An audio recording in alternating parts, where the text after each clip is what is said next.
Call this meeting to order. Please rise for the Pledge of Allegiance. I pledge allegiance to the flag of the United States of America and to the republic for which it stands, one nation, under God, indivisible, with liberty and justice for all. Please remain standing for a moment of silent prayer for our servicemen and women and all those that our community has lost over the past week.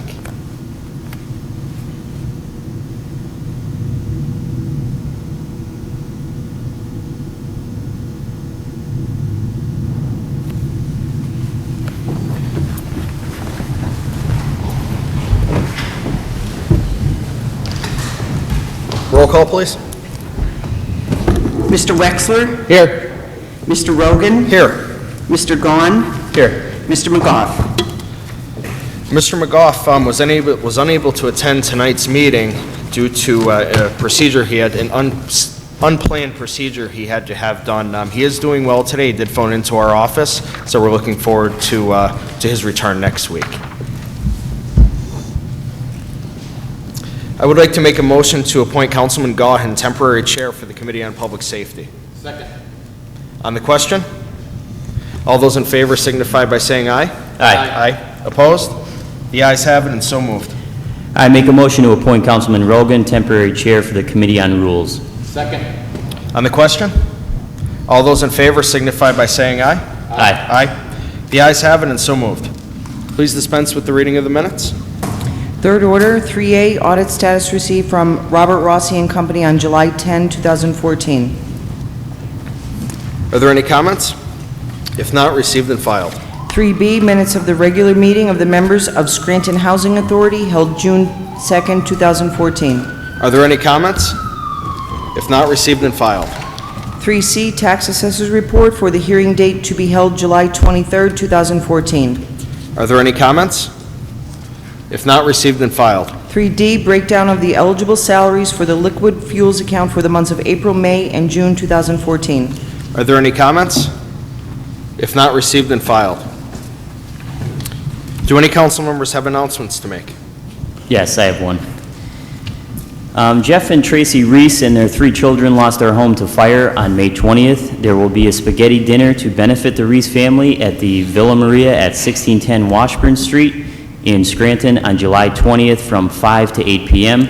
Tickets will be available at the door for $10. Donations of items to be raffled are being accepted, along with monetary donations to help the family.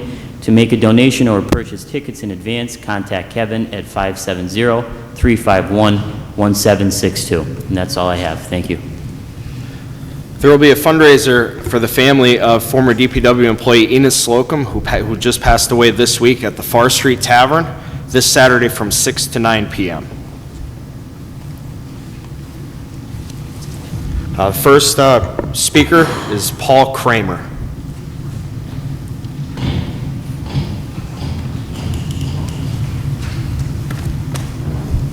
Good evening. Good evening. My name is Paul Kamore. I'm a non-resident of Scranton, but a resident of Duryea, Pennsylvania, and I want to talk briefly about my opposition to the commuter tax that's being discussed and may be introduced as an ordinance. I don't have a lot of prepared remarks, but this is from the heart. I'm here before the council here today to talk about what you are discussing as far as a commuter tax. A tax that I personally believe and strongly believe is basically imposing tax without our consent.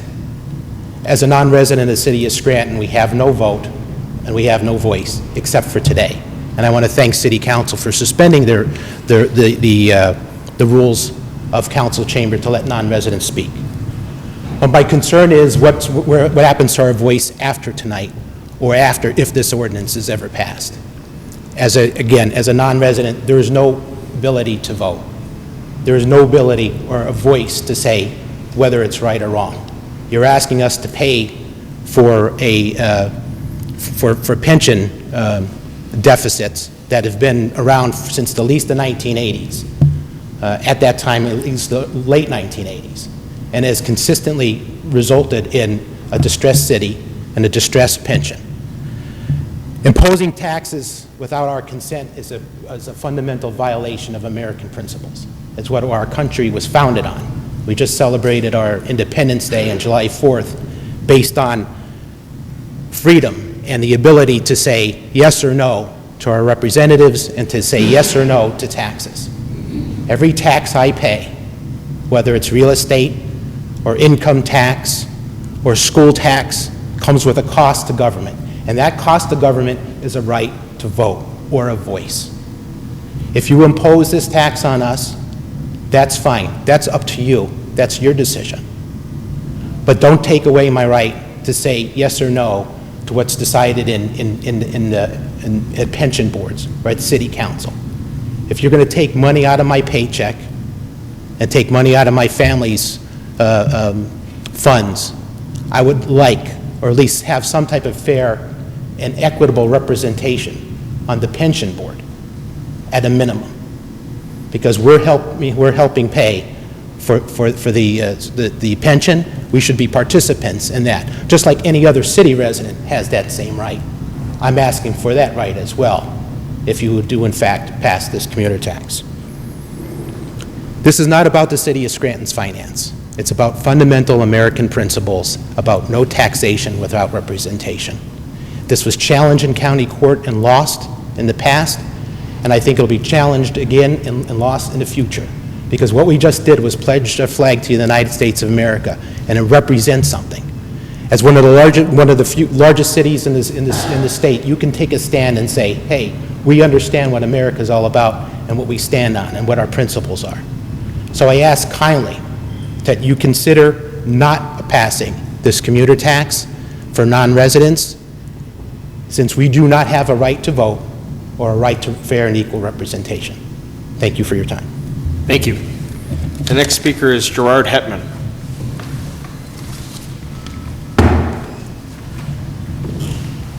Good evening, Council. Gerard Hetman from Lackawanna County's Community Relations Department.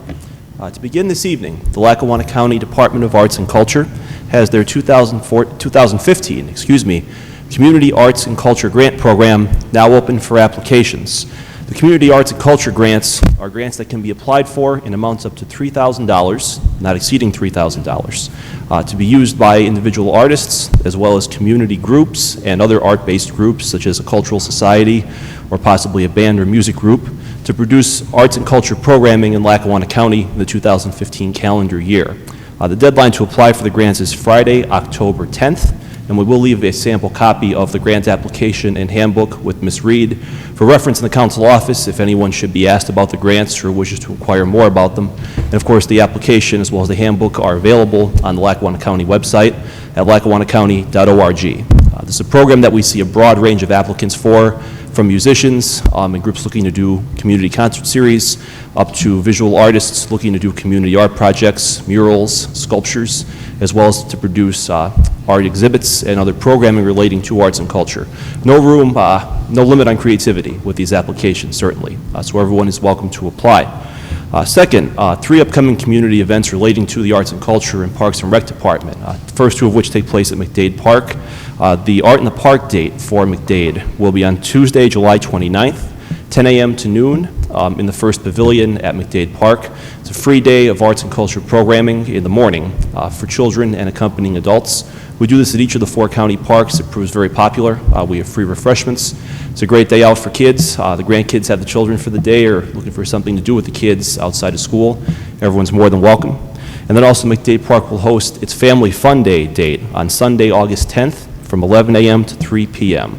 It's kind of an open house at the park, a chance for the Parks and Rec Department of Lackawanna County to thank everyone who comes out to make all of our parks the great assets that they are in the community. They serve refreshments that are donated by local businesses, and they'll also have some face painters, a couple of other entertainers. Champ comes by from the Rail Riders. A good day to be out in the park for the community.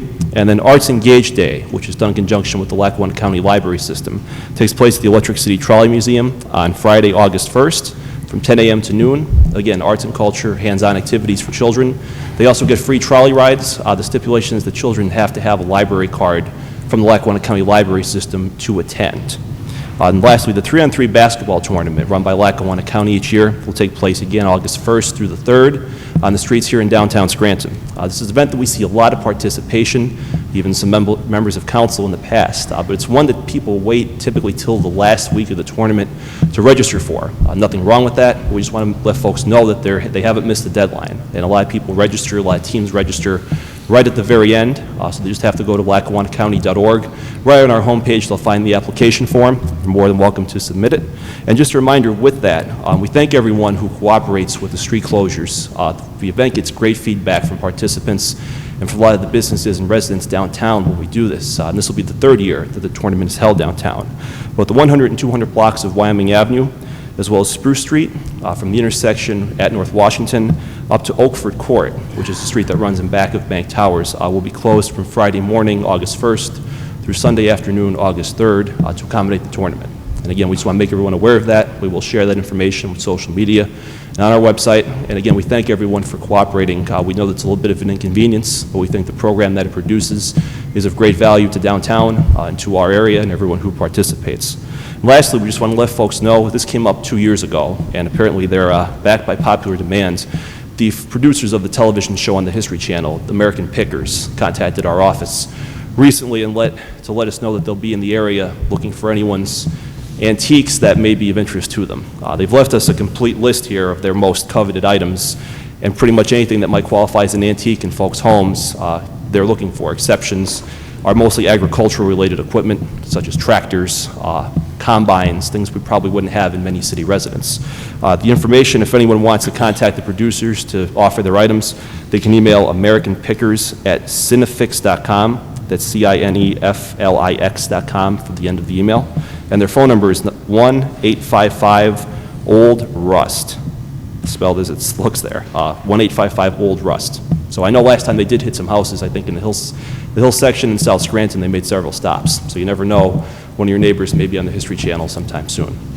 That's all I have for this evening. Mr. Hetman, yes. just while you're here, Sure. did the county commissioners reply or give any thoughts on the letter City Council sent opposing the commissioners subsidizing the halfway house in South Scranton? Yes, absolutely. The letter, we did work on that a little bit this week with the Lackawanna Susquehanna Office of Drug and Alcohol Programs. And if the letter hasn't reached City Council chambers yet, I would say either tomorrow or probably at the latest with the weekend mail, it should be there. Thank you. So not a problem. And that will explain the situation with, not the situation, but the arrangement. We'll give you a clear picture of that. And after that, feel free to contact us with any follow-up questions. So, Thank no you very problem. much. Thank you. Matthew Ford?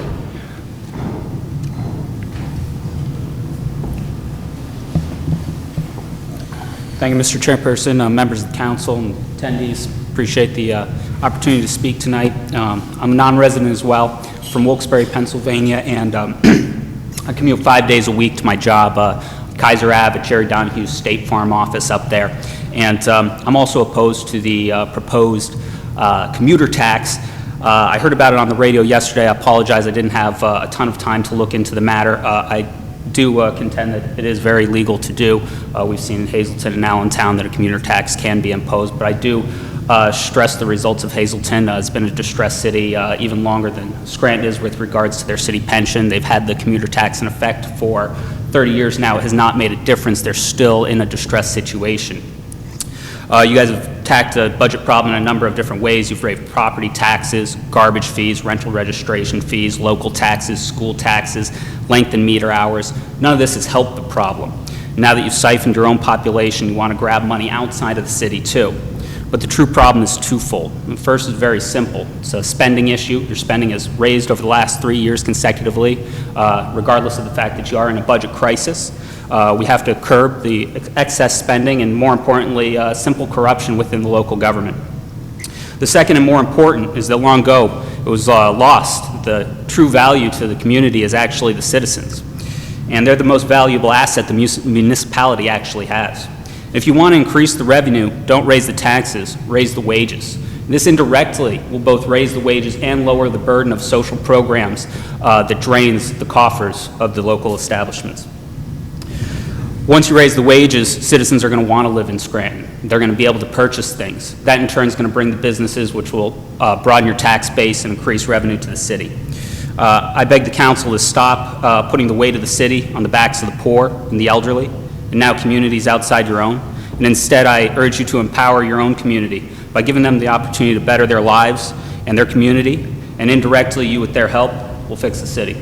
I yield the remainder of my time. Thank you. Thank you. Bill Jackowitz.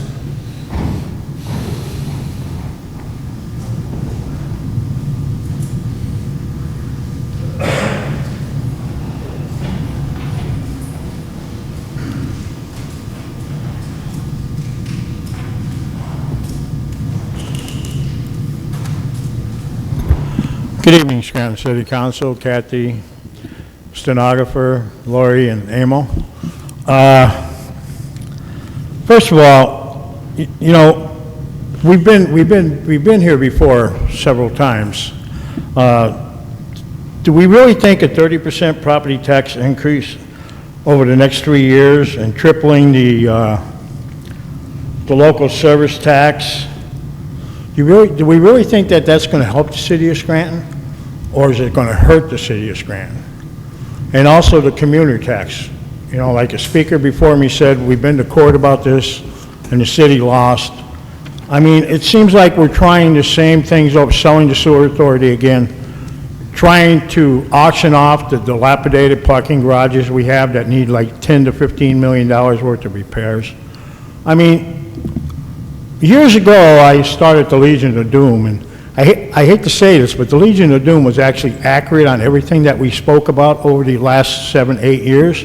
Everything that was predicted actually has come true, and the city has found themselves in the position that we're in now. And I just feel that if we implement all these proposals that are out on the table right now, I actually feel it's going to hurt the city, because more people are going to leave the city, less people are going to want to come to the city, and most importantly, there will be less people who really want to live in the city of Scranton anymore. So I really hope that we take the time this time to really dwell into this matter and see what's best for the city, for the residents, especially the senior citizens and the taxpayers. I mean, they're the most important people because they're the ones who have to pay the bills. Okay? Now, as far as the pension plan goes, how the pension plan got into the mess that it got into, I have no explanation for it. Like, I don't have any explanation how the garbage fees fell delinquent by $7 million. I can't explain that one either, but it happened. You know, for years, the hospitals never paid taxes, but now hospitals are paying taxes, and it's roughly $2.5 million came in excess of what we've gotten in a year from the hospitals paying the taxes. I would like to know what happened to that money. What account is that money being placed into? Is it going into the general account? Is it going into the property tax account? I mean, that's an extra $2.5 million or so, roughly, that the city got in taxes because the hospitals, some of the hospitals now are paying taxes. So these are questions that I believe that need to be answered and explained, where that money has gone, what it's being spent on, and who's spending it. And also, I'd like to know, how did the city ever get the name Progressive City? If anything, we're not a progressive city, we're a regressive city. Because we're still talking about the same things that we were talking about 15, 20 years ago. I mean, the city's been distressed for over 8,000 days. That's a long time. And nothing has been done to make things better. All we do is tax the people, tax the people, tax the people, raise fees, and ask the people and the residents to do more. And now we're asking people who don't even live in the city to pay for the pension plans of our city workers. I just don't think it's fair. I'm not even sure if it's legal, but I know it's not fair. It's not fair to the people who live in the surrounding communities, and it's definitely not fair to the city residents either, because let's face it, everybody talks about Scranton, and normally it's in a negative way. It's not in a positive way. So we really need to think about this time. I mean, this will be our third recovery plan. The first two were complete failures. Let's hope the third recovery plan is not a failure, because I don't think the city can afford another failed recovery plan. I really believe the city of Scranton is on its last leg right now. This plan is going to have to work, or the city's going to have to file bankruptcy. I mean, it's as simple as that. That's just my belief, and like I said, the Legion of Doom, everybody laughed at us, everybody called us names, but you know what? We were right. Because everything that we predicted 5, 6, 7 years ago came true. We knew we were going to be in this position that we're in right now, and we're here. So now we need to get out of it. We really knew. The elected officials need to sit down and work this out. There's only 7 elected officials in the city of Scranton, 5 councilmen, a mayor, and a city controller. I blame them for everything that has gone wrong in the city of Scranton. I'm not talking about you guys who are up there right now. I'm talking about in the past. Because they are the ones who passed everything. They are the ones who wrote the ordinances, so on and so forth. So they are the ones who have to be held responsible for where the city of Scranton is, not the commuters. Thank you. Thank you. Doug Miller?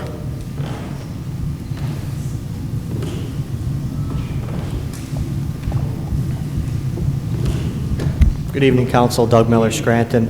Just to begin here, you know, a lot of people encourage me to put in for the council vacancy by Mr. Loscom, and you know, I just came to the conclusion that at this time, it wouldn't be in my best interest to do that. You know, I think we've come to the point, this administration, and the things going on in this city that, you know, unless you're some sort of a lapdog or a rubber stamper, it's not even worth the time or the aggravation. You know, it's my opinion that Saturday is nothing more than a horse and pony show. I personally believe that a decision's already been made as to who's going to fill that seat.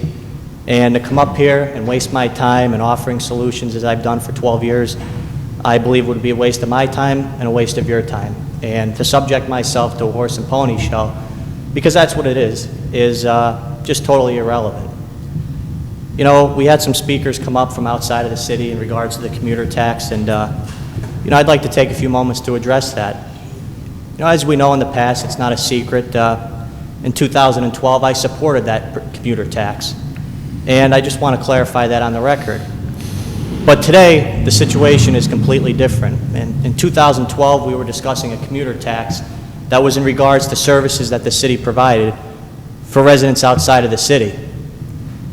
Today, we're talking about a commuter tax because we have an inability to fund our pension, because we mismanaged the funds. We're responsible for that, not the individuals that spoke prior to me, nobody else. We caused that because of our inability to elect the right people. We've elected incompetent people for decades in this city, and the politics in this city is so disgusting that it's absolutely discouraging, and it leaves you with absolutely no hope to think that anything's going to turn around, because we continue just to kick the same can down the road, and we expect a positive result. And now we want to punish people who had absolutely nothing to do with the failed decision-making made by past councils and past administrations. So what sense does it make now to put that burden on the people that commute here every day to earn a living? They're not responsible. They don't even have the ability to vote in this town. We have hard enough time getting people that live here to vote, let alone now we want to punish these people. I mean, gentlemen, where are we going here? We're taking advice from someone, from some transplant from New Jersey who has absolutely zero credibility to begin with, Mr. Henry the Liquidator. We know his record in New York City and the way he liquidated the hospital. And now we want to listen to his plan. It's not a plan. It's a suicide mission. It's the final nail in the coffin for this city. There's not one thing in that plan that gives us any reason for hope. Yeah, sure, we want to sell the sewer authority. That makes a lot of sense, so that the rates can skyrocket. Let's continue to put the screws to the people. Their garbage fee just went up because we don't have money to pay the tipping fee. Where'd all that money go through the years that we never were able to pay the tipping fee? Where's the money?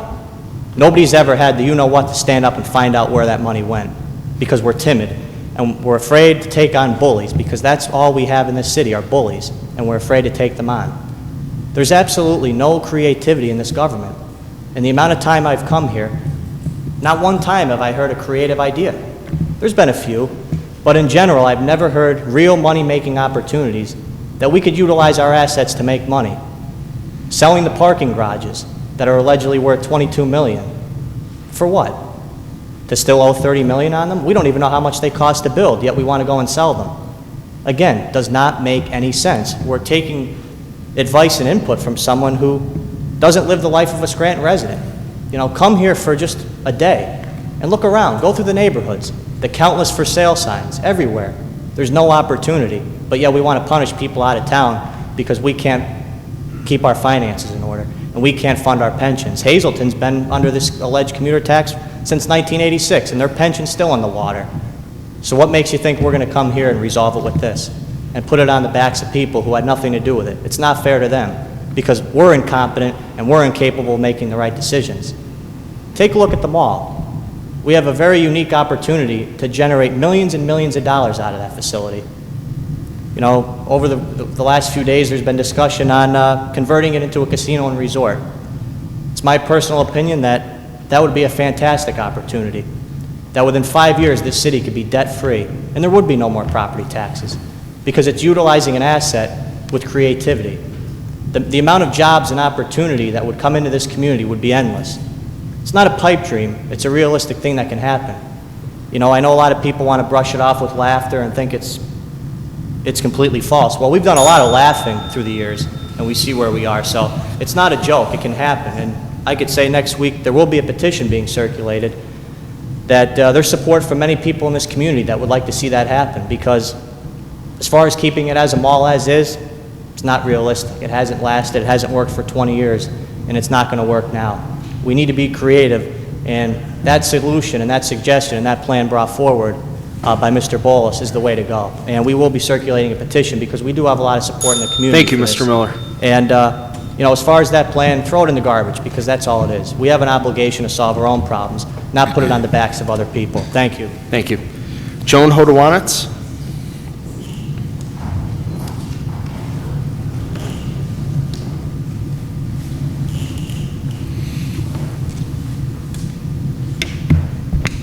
Joan Hodawan, Scranton resident. Have you heard anything from the mayor with respect to a possible town hall meeting, Mr. Amoroso's recommendations? I think that idea was, Mr. Wexler and myself talked about it, having some public forums, such as, you know, opening up city council to non-residents. And I think what we were talking about doing was having a comment period prior to a city council meeting as well, prior to a vote, an up or down vote regarding the 205 tax, and the agenda items included in the report. I just think that if we ever needed a town hall meeting, we need one now. Okay, and I think it should be hosted by the mayor and his administration. I really do. He has made the statement that he supports Mr. Amoroso's recommendations. I think that the citizens and even those non-citizens who are going to be affected by a commuter tax really need an opportunity to express their opinions and their concerns. And he may do his own thing, but he owes us the right to speak our opinions in our mind. And I hope that this can be done before the end of July because it's important.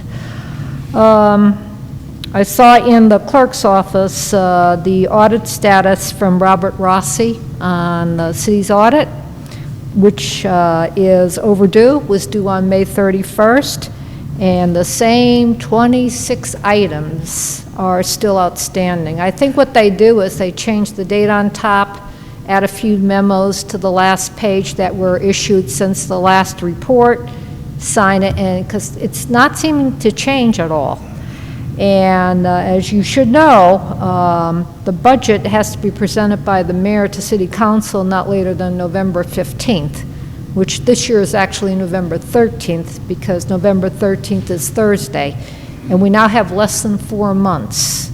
And I don't see how the mayor and his administration can prepare a sound and realistic budget without benefit of Rossi's audit, because the audit will find problems.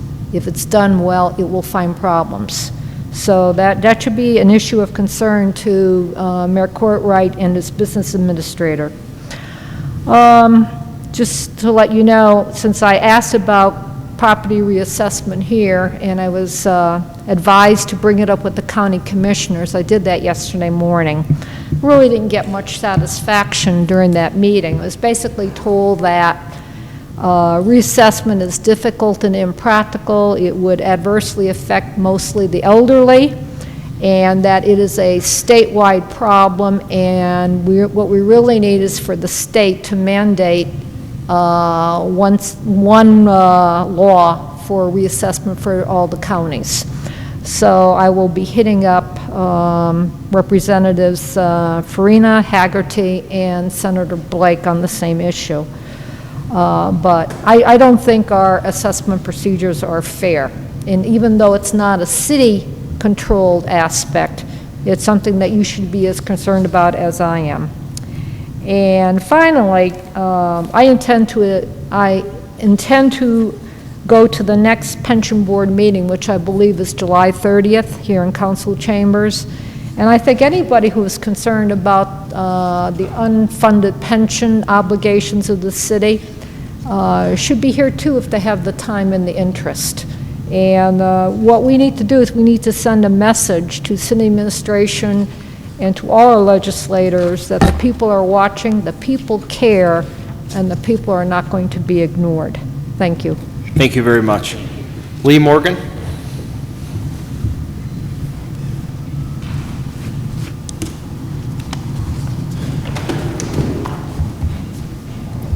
Good evening, Council.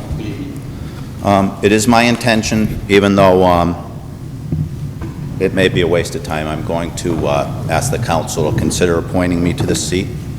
I'd just like to read a very brief statement. Mr. Morgan, if you are interested in the vacant council position, please provide your resume to our city clerk. I'll do that today. Okay. Okay. Now, I've made this out to Mr.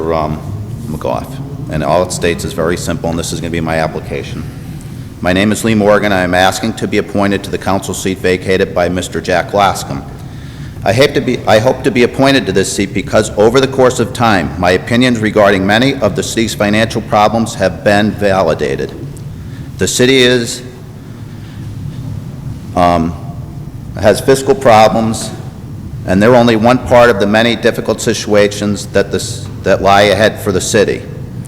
Okay, a few of the other problems are the lack of investment in infrastructure, lack of employment opportunity, lack of an upward-driven wage base, lack of a strong real estate market, lack of a growing business sector, young adults leaving the city for opportunities elsewhere, an inability to make decisions based on reality, and a city government driven by politics. It is my opinion that I have many solutions to the multitude of problems that face our city. I am intellectually driven and analytically inquisitive. It is time to break the budget down line item by line item to see if realistic cuts can be made. It would be a good time to reorganize city government. I believe we have followed the wrong path to find the city's fiscal solvency for a long time.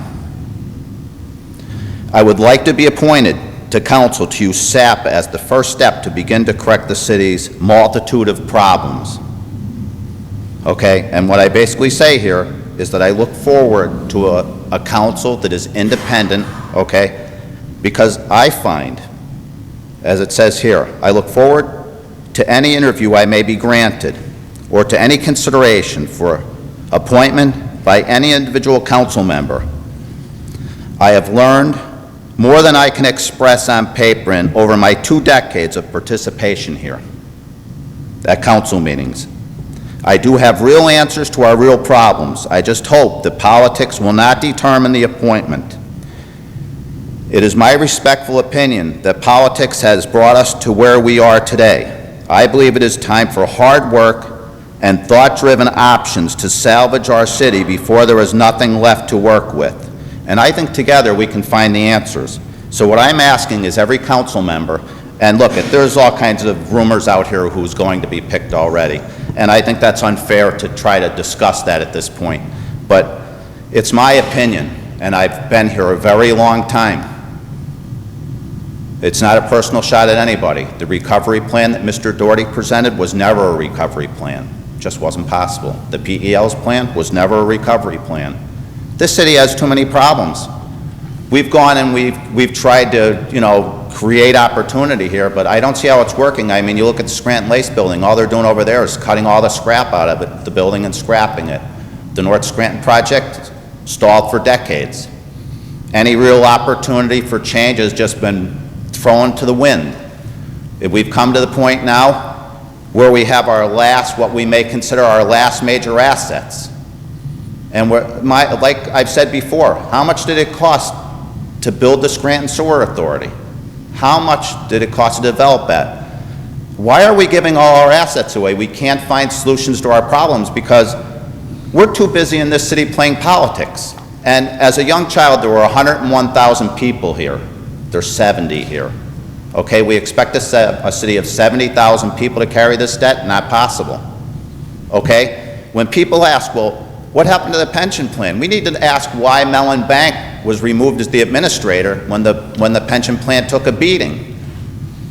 We have to ask why over all these decades that pension plan wasn't funded. The residents here were paying the tax. We have to ask, you know, why weren't the tipping fees paid last year to the landfill? I mean, why are we going to scrap the pothole machine? Why? I mean, there's just so many questions to be asked here. And, you know, it's really time to start asking some real questions and getting some real answers. And I believe, in my own opinion, that it is time for every resident in this city and non-residents to come forward and speak about the drain that this city is creating around itself and destroying everything around it because of its lack of money and lack of ability to make decisions based on fact and not politics. And Thank you, Mr. Morgan. I'll leave a copy here with You'll have to give it to our city clerk, and you'll get a time for an interview. We will consider your resume, and we will also well, I'd like to get it in today because I can't come tomorrow. After the meeting is fine. That'd be fine. Dave Dobson. Good evening. Dave Dobson, resident of Scranton. And first of all, I'd like to speak on Mayor Courtwright. I think when he told Mr. Amoroso we have no money to pay him, that he was more or less departing from some of the plans anyway. So he's been around for a short time, and I'm willing to give him a break on that and watch and see and try to influence him. I have to get a letter out to him. I know he's probably busy. Now,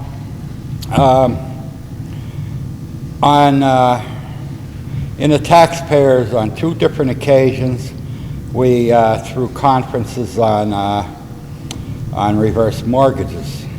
And I'd really like the council over the summer break to consider this because it's a way of getting paid for the trash fees.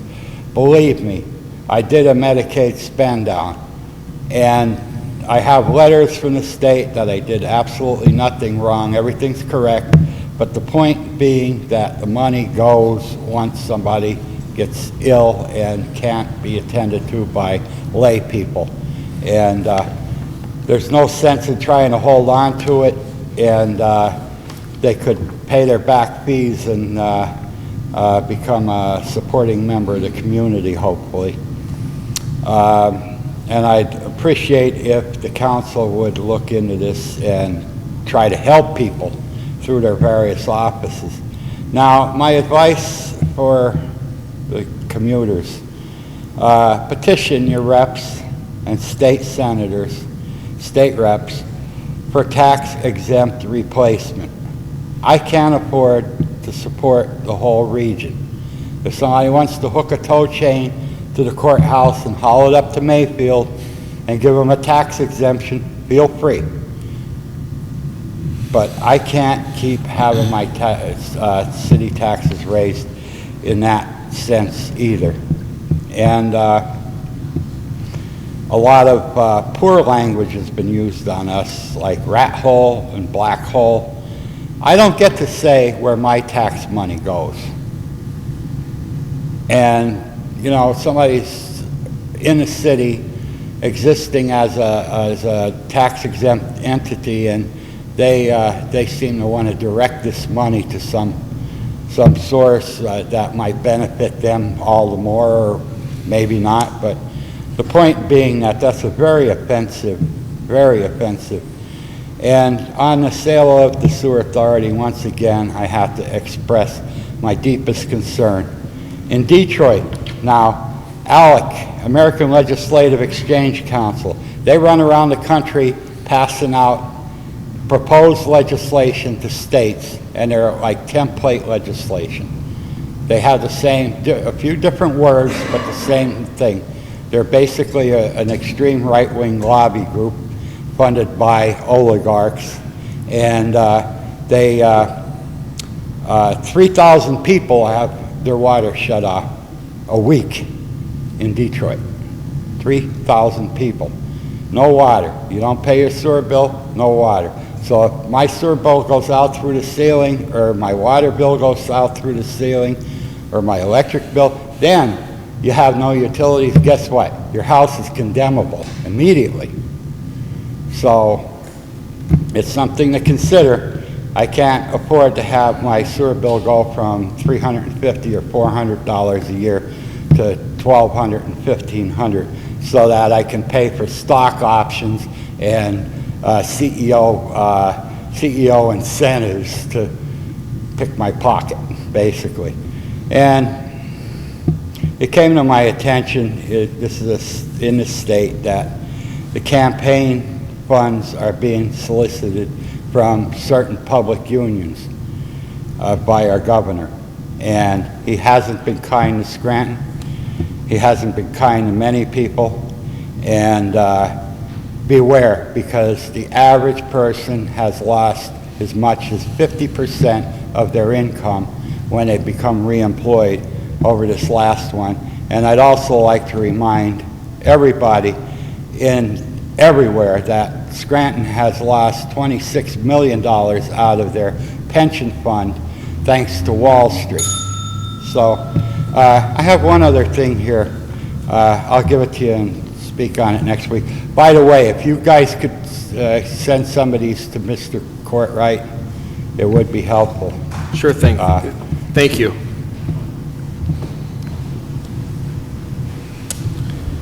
Thank you very much. Is there anyone else who would like to address council? That's on your PUC bill for electricity. There's 350 people vending electricity. That's what we get for deregulation and privatizing. Thank you. Thank you.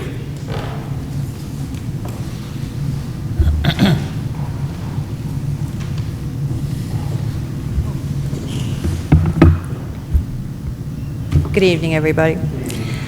Well, last time I was here, I preliminarily announced the creation of a group to meet comprised of Scranton residents and citizens, and I was hamstrung by not having a vehicle at the time. I do have transportation now, and I also have a working name for the group.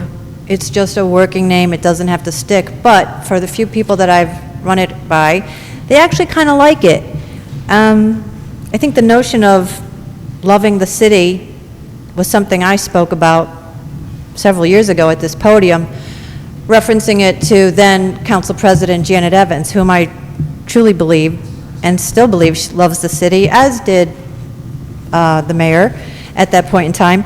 And I think that is like the ongoing sentiment that I detect among residents in the city. They love the city, just not happy with the way it's been functioning, operating, administered, etc. And this has been building up, I think, for decades. And there's a lot of good ideas out there, and they want to pitch in and actually start making them happen. So with that in mind, the working name is none other than Scranton Lovers. And again, it has a little humor to it, of course. It's tongue-in-cheek, but Lord knows we need some humor in the city as well to get us through this stuff. So with that in mind, I've been throwing around a few little slogans too, such as, when you love a city, you want good things for it. We are Scranton Lovers.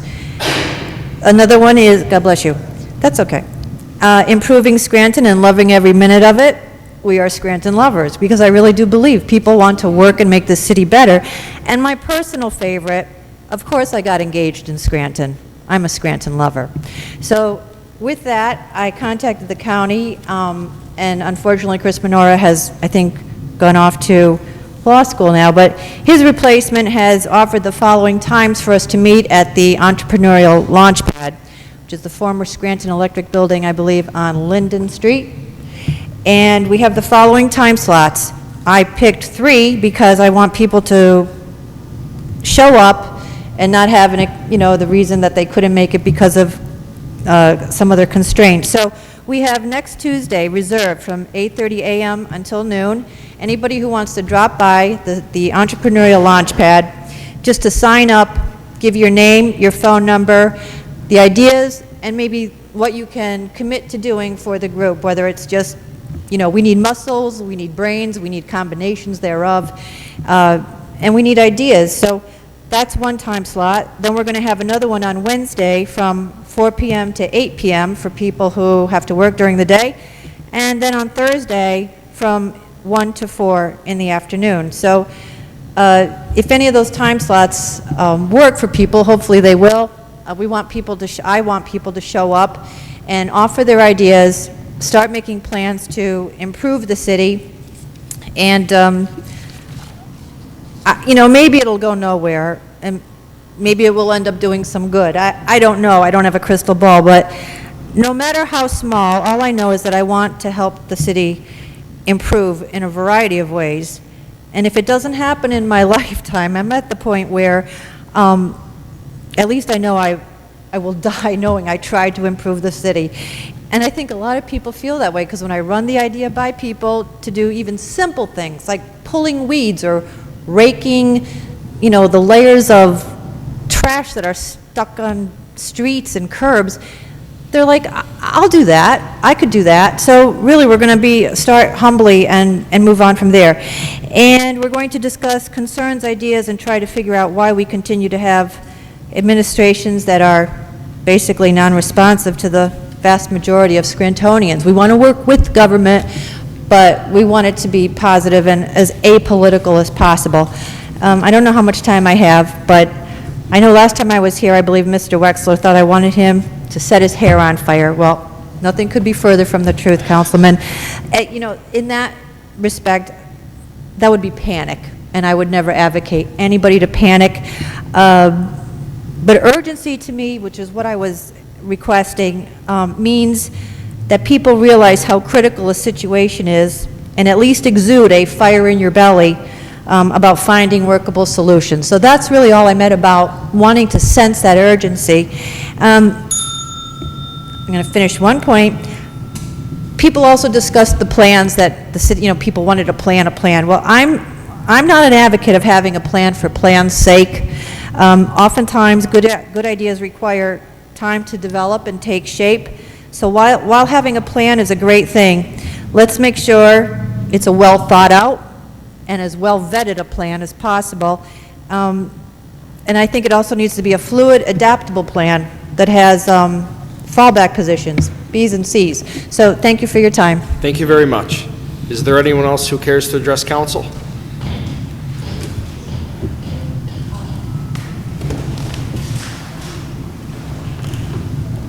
Good evening, Council. Marie Schumacher. Good evening. First, I'd like to ask, did any of the 3 of you bother to read the paper that was written by the Harrisburg first receiver that I supplied you with each of you last week? This one? Yeah. Yes. Okay. You read the second paragraph? Mr. Gahn, did you, the second paragraph in I particular? didn't get a chance to read it. Okay. Mr. Wexler? No, we've had quite an active agenda this week since we left the meeting last Thursday. Okay, thank you. Also, Mr. Wexler, do you happen to have tonight the parking meter revenue comparison through June? No, I do not. Okay, and what about the PFM fees that have accrued since the beginning of that contract in March through June? No, once again, Mrs. Schumacher, we have been working on, since last week when Mr. Loscom resigned, we've been working quite hard on that, in addition to the legislation that we're working on tonight also. Could you provide that next week? I will make an effort to, yes. And then could you also find out if there have there been any terms and conditions changed in that contract since it was executed? I will try. initially? Thank you. Okay, now, whoops, excuse me. Mr. Rogan, what about the surveys that were supplied to people for the 5-year OECD plan? How many were received? I will follow up with Ms. Abley. 12, did you say? No, I said I will follow up with Ms. Abley Oh. to get a breakdown on the surveys. Oh, I thought you were on that committee that, you haven't met since then? No, we haven't. When is the next meeting? Again, I'll have to follow up with Ms. Abley. Thank you. Okay, now back to the loans. I'm going to read, back on March 7th, 1913, you said, "I'll address the loans that are currently in litigation, and as I mentioned numerous times, that amount totals over $2 million of taxpayer dollars. So I'll read off, these are all currently in litigation. We have, and I'd like you to tell me what happened to these. Daniel and Company, I mean, I've asked several weeks ago, so Daniel and Company, Again, you could read them all off one by one, but the answer is the same for all of them. We're currently in the process, the administration, myself, OECD, in working on a plan to recoup funds from those loans that were tied up. There was never formal litigation submitted in the past, and that was part of the problem. They were listed as in litigation on documents that were handed to City Council, but as far as an actual filing, that hasn't happened on a number of the loans, and the first step that I believe needs to happen is we need to try to work out with the loan holders if they can make payment, and then if not, then we have to take legal recourse. But it's something I spoke to Solicitor Hickey about numerous times and met with Ms. Abley along with President McGough. is there a statute of limitations on that from the time they default? I would have to ask Solicitor Hickey. How about Solicitor Minora? Well, I could ask Is he- Solicitor Minor, but he's not the OECD solicitor. If you would like to answer. Okay, thank you. When do you expect to have something on that? Well, through the course That's of been the August, it's answer. something that we're going to be working on. So hopefully by the beginning of September, we should have some more information. Okay, that's really disappointing that, it's $2 million hanging out there, and we could certainly use it. And that's why, overall, I feel there are many items that you people could have gone after, prior people and you council people this year, and to be going after the non-residents, I am firmly of the opinion that taxation without representation is not the way to go.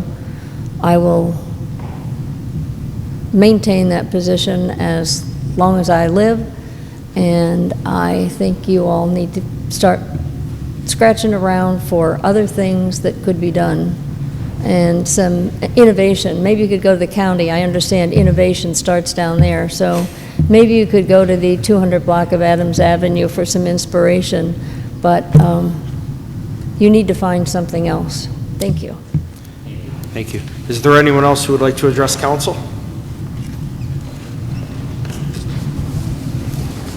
Fifth order, 5A motions.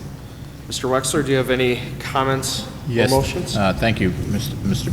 Brogan. I say Mr. McGough, I'm so used to saying that. I would like to mention that we are happy that Bob is feeling well, and we do miss him tonight. Tonight, I'd just like to talk a little bit. I am going to vote for the introduction of the Act 205 legislation. The reason why I'm doing this is so that the debate and information sharing can begin on this issue. We would like this plan to have been voted on in a group, but unfortunately, the time and the issues don't allow that to happen all at one time. I am of the opinion that the state has not offered the city much help in terms of our recovery. The Act 205 is current legislation that is available for us to take a look at, and we need to explore it.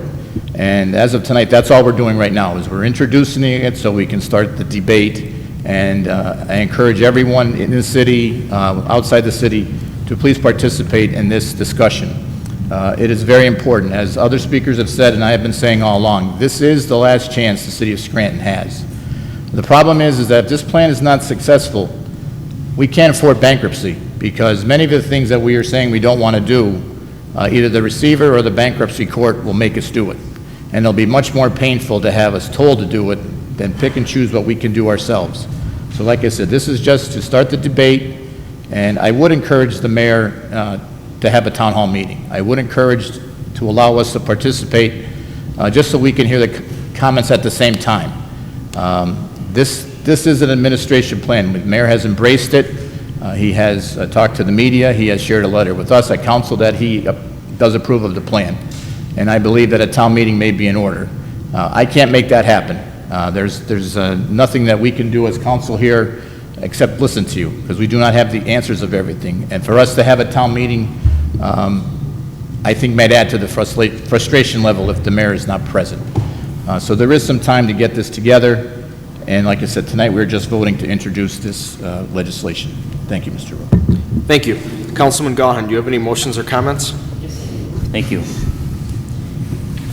Scranton and Lackawanna County taxpayers will meet next Tuesday, July 22nd at 7 p.m. in City Council chambers.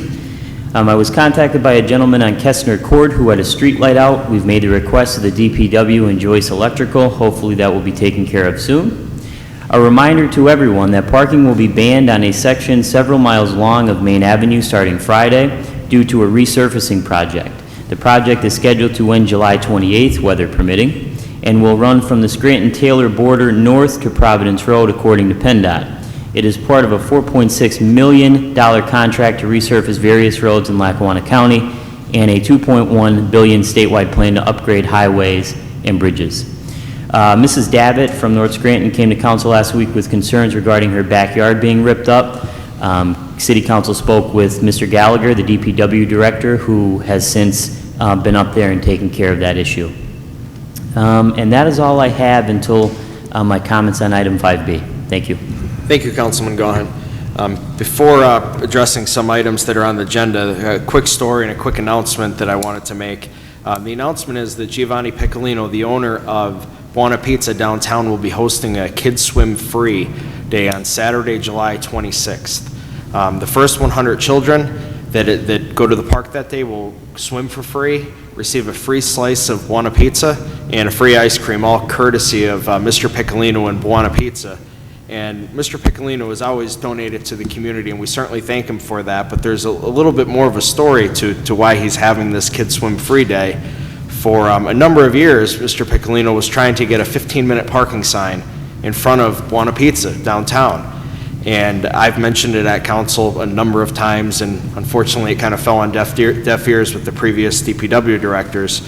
But thanks to efforts from Mayor Courtright, our DPW director Denny Gallagher, and myself, that sign was put in, and as payment back to the community, Mr. Piccolino was hosting the Kids Swim Free event. So we thank him for that, and it'll be a very nice event, very nice of him to give back to the community in that way. A couple items that I'd like to talk about. First, I agree with what Councilman Wexler said regarding the 205 tax on the agenda tonight. Tonight's agenda is simply allowing debate, amendments to be made to hear from residents and non-residents.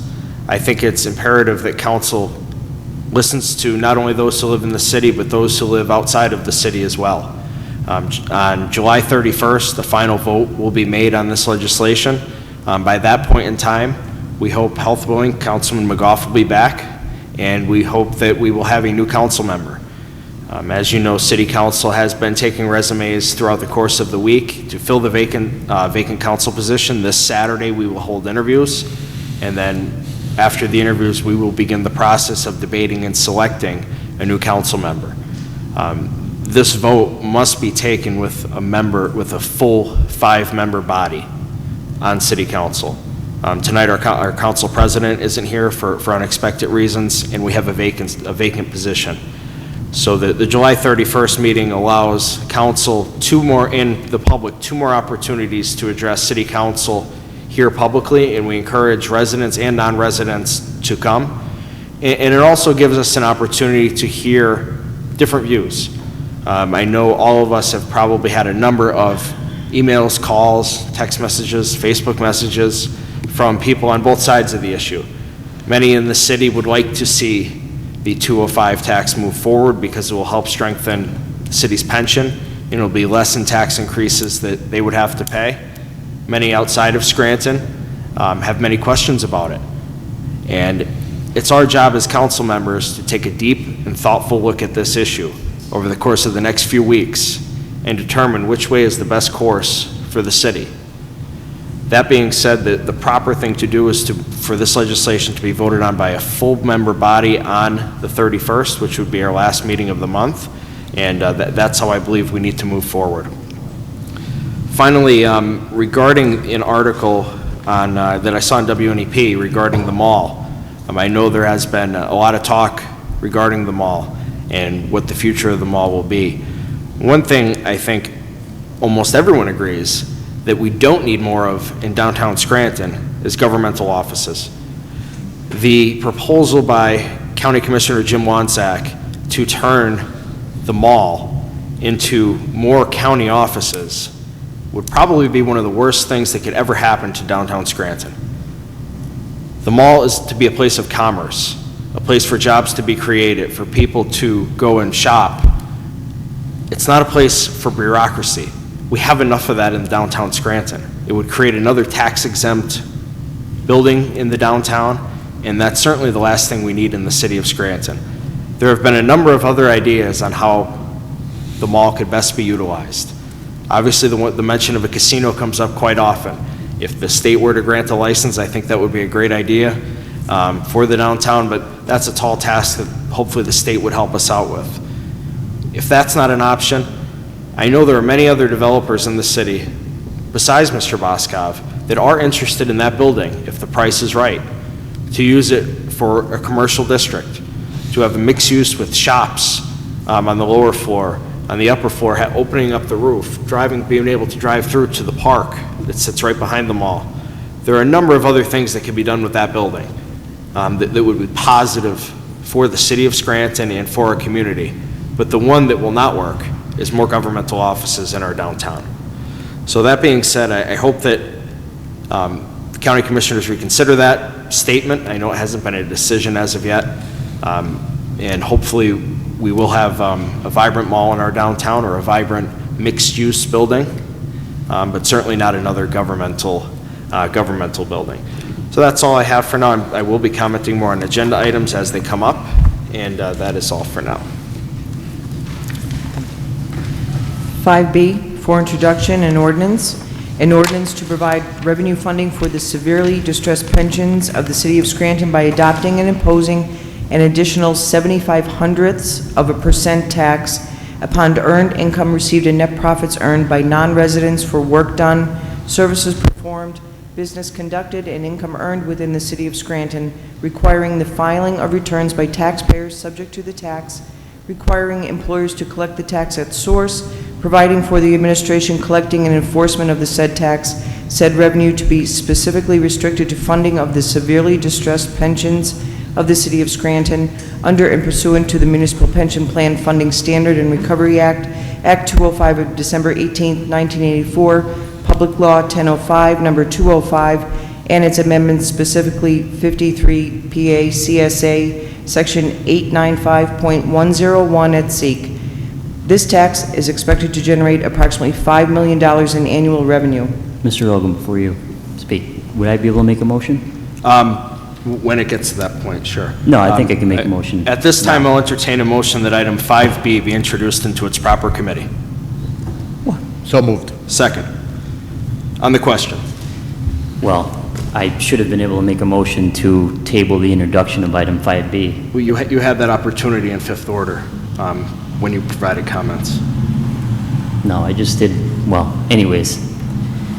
I am voting no to introduce this legislation tonight, and there are 3 reasons why I believe introducing this legislation is extremely premature. First, we shouldn't consider a tax increase in the absence of a full budget proposal. There are many moving pieces to every budget, and those components should not be presented piecemeal to City Council. It is irresponsible for City Council to entertain any tax increase until we have a chance to review it within the context of Mayor Courtwright's 2015 budget. Second, until we know what concessions the unions agreed to, It is premature to consider any additional tax burdens for residents or people who work within the city. As Mr. Amoroso pointed out in his final report, the real drivers of Scranton's structural deficit are pension obligations and personnel costs. He made several specific recommendations regarding renegotiating certain provisions in the collective bargaining agreements. Concessions in the union contracts will help the city balance its budget in 2015 and will result in long-term, meaningful solutions for the city's fiscal health. The Act 205 tax, along with the LST tax, property tax increases, and asset sales are all extreme measures that only plug holes in the budget. If we are going to have any meaningful change, then we need significant concessions. Further complicating matters, I put a call in earlier this week to Senator John Eichelberger. Senator Eichelberger is the chairman of the Senate Local Government Committee and is also the Senate sponsor of the Act 47 legislation pending in Harrisburg. Senator Eichelberger believes that the Act 47 legislation will likely be brought to a vote this fall. He explained to me that if the General Assembly passes the legislation, it will require any tax levied against commuters to also be levied against residents at an equal or greater rate. In other words, any increase of the non-resident wage tax would require a match in the resident tax. Legislation would not allow the city's ordinance to be grandfathered in.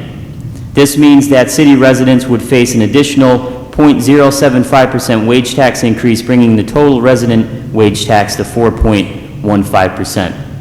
I cannot think at this time of any compelling reason to introduce this legislation.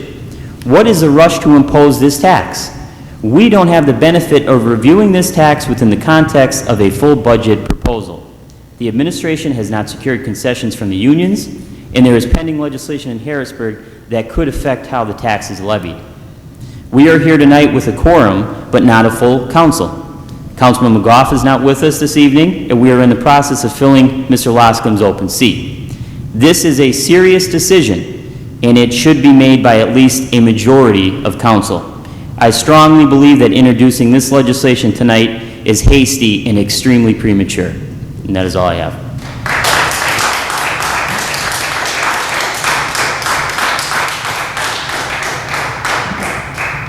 Anyone else on the question? I would just make a couple comments. Regarding being a full body, I think we all agree that there needs to be a full body for this vote. By the July 31st meeting, we will have a full body. This legislation, assuming it passes tonight, doesn't change anything. It takes 3 votes. For those who are unfamiliar with city council procedure, there's an initial vote which opens up the opportunity for amendment and debate. There will then be a second vote which passes it along to the 3rd stage in the process. That 3rd vote is the final vote, the up or down vote, which decides whether a piece of legislation becomes law or whether it fails. I have some concerns regarding this legislation as well, and I think council needs to do the research and look into it. That's why by introducing it tonight, that gives us that opportunity. It gives the public the opportunity to come here and talk to us. By simply voting it down and going away for the August recess that you voted for, that I opposed, that doesn't give anyone an opportunity. So I think the proper course is to move forward, and then at that point, decide if there are still questions that are unanswered at the July 31st meeting, then a motion to table would absolutely be appropriate. All I'm saying is, I mean, when I introduce legislation, it's not introducing it at a dinner table conversation. I mean, we're introducing this stuff because we should be prepared to answer questions and everything else. I don't understand the rush. I have just outlined for you serious concerns about why we should introduce this legislation. And now we have 3 weeks without a councilman to my left and a councilman to my right, whether or not we appoint someone by next week. I don't understand the rush. What is the rush by doing it now as opposed to in September when we know if this pending legislation has any effect on that? If we get answers from the mayor on where we are at with negotiations with the unions, which I feel is important. I just don't understand introducing it tonight. Again, we're not introducing this to say, oh, okay, we're having a dinner table conversation about it. This is very, very serious. There are a lot of people that are going to be affected by this. So that is the reason that I was going to make a motion to table, and I will make a motion to table after I assume this this will be introduced. Well, Mr. Gahan, as you know, the first vote is simply a vote to open up debate on a matter. You have voted to introduce legislation. But you then can still have subsequently those voted against it. conversations. We can have those conversations. It doesn't need to be on the agenda for us to be able to have those conversations. That's all I'm saying. Mr. Rogan, the one thing I'd like to comment on is, since we started talking about this 205 tax, we finally hear something from the state about the LST tax. We haven't heard anything from them beforehand on a true commitment to get this passed. Now we have someone who's in charge of the committee in Harrisburg saying that this tax is going to pass. We haven't heard that. This Act 205 is on the table. We can discuss it. It's available to us. A promise from someone in a House committee or a Senate committee that it's going to pass, to me, that means nothing. That's Harrisburg. Harrisburg doesn't move with concerns for Scranton. We've seen that before. They are not concerned about the city of Scranton. And if their intent is to pass something that we make an act to penalize us again, that's even worse. That's why we have to get this started. It has to start somewhere. In terms of, it's all working together. The concessions from the union, I don't know what they are. I'm not involved with it, but all I can deal with is what's in front of me now to help move this discussion along. And if we don't start now and we wait, I don't think we're going to get the information from the state about where they really are with that LST tax. There's no pressure on them to do anything without moving this along. My final comment prior to a vote would be, many people have said, well, wait till budget time. That hasn't worked. 2 years ago, I sat on city council when a commuter tax was proposed during the budget. The budget passed with a commuter tax in it. I opposed that budget. Court battle then ensued. At that point, the city had a budget with a multi-million-dollar hole because it was passed prior with the commuter tax in it, prior to letting any time for any challenges to work through the system. And that presented a very large problem for that year. I think it's something, whether people oppose it or support it, that it needs to be addressed prior to the budget. That way we know if it's a tool at the city's disposal come budget time. As I said, tonight's vote is simply a procedural vote. There is much research that needs to be done by all members of council and the public. And I, for one, am looking forward to hearing from residents and non-residents' opinion on this issue. So we definitely welcome you to come here and comment. Anything else on the question? All those in favor of introduction signify by saying aye. Aye. Aye. The opposed? No. The ayes have it and so moved. I'd like to make a motion that we table item 5B. Is there a second? The motion fails for the lack of a second. 5C for introduction and ordinance, an ordinance of the City of Scranton adopting the 2009 edition of the International Property Maintenance Code, regulating and governing the conditions and maintenance of all property, buildings, and structures by providing the standards for supplied utilities and facilities and other physical things and conditions essential to ensure that structures are safe, sanitary, and fit for occupation and use, and the condemnation of buildings and structures unfit for human occupancy and use, and the demolition of such existing structures in the City of Scranton, providing for the issuance of permits and collections of fees therefore, repealing ordinance number 2, 2000 of the City of Scranton, and all other ordinances and parts of ordinances in conflict therewith. At this time, I'll entertain a motion that item 5C be introduced into its proper committee. So moved. Second. On the question, I would just like to say we were all provided with a copy of the new code, and we will all be reviewing that prior to a final vote. All those in favor, please signify by saying aye. Aye. Aye. Opposed? The ayes have it and so moved.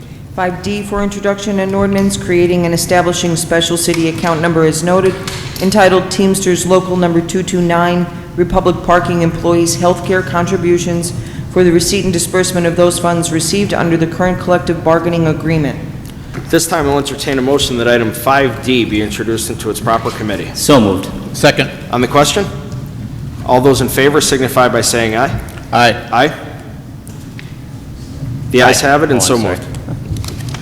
Sixth order, 6A, no business at this time. Seventh order, 7A, for consideration by the Committee on Public Safety for adoption, file of the Council Number 34, 2014, establishing permit parking only in the 900 block of Prescott Avenue on both sides of the street, 901 to 949 and 902 to 956, which includes all the residences, with the exception of apartments located above commercial properties. What is the recommendation for the chairperson for the Committee on Public Safety? As temporary chairperson for the Committee on Public Safety, I recommend final passage of item 7A. Second. On the question? Yes, on the question. I see some of the residents from Prescott Avenue here tonight, and it was great getting to meet you and know you and working with you, and hopefully this will take care of those issues up there. Thank you. Roll call, please. Mr. Wexler? Yes. Mr. Rogan? Yes. Mr. Gahn? Yes. I hereby declare item 7A legally and lawfully adopted. 7B for consideration by the Committee on Finance for adoption, file of the Council number 35, 2014, creating and establishing special city account number as noted entitled Garrity Park for the receipt and disbursement of grant funds received under grant application. What is the recommendation for the chairperson for the Committee on Finance? As chairperson for the Committee on Finance, I recommend final passage of item 7B. Second. On the question? Roll call, please. Mr. Wexler? Yes.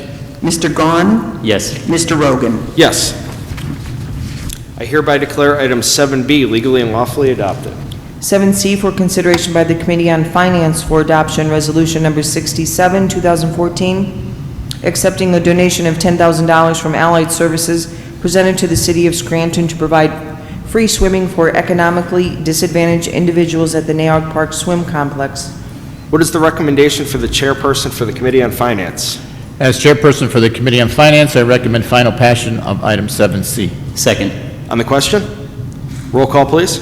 Mr. Wexler? Yes. Mr. Gahn? Yes. Mr. Rogan? Yes. I hereby declare item 7C legally and lawfully adopted.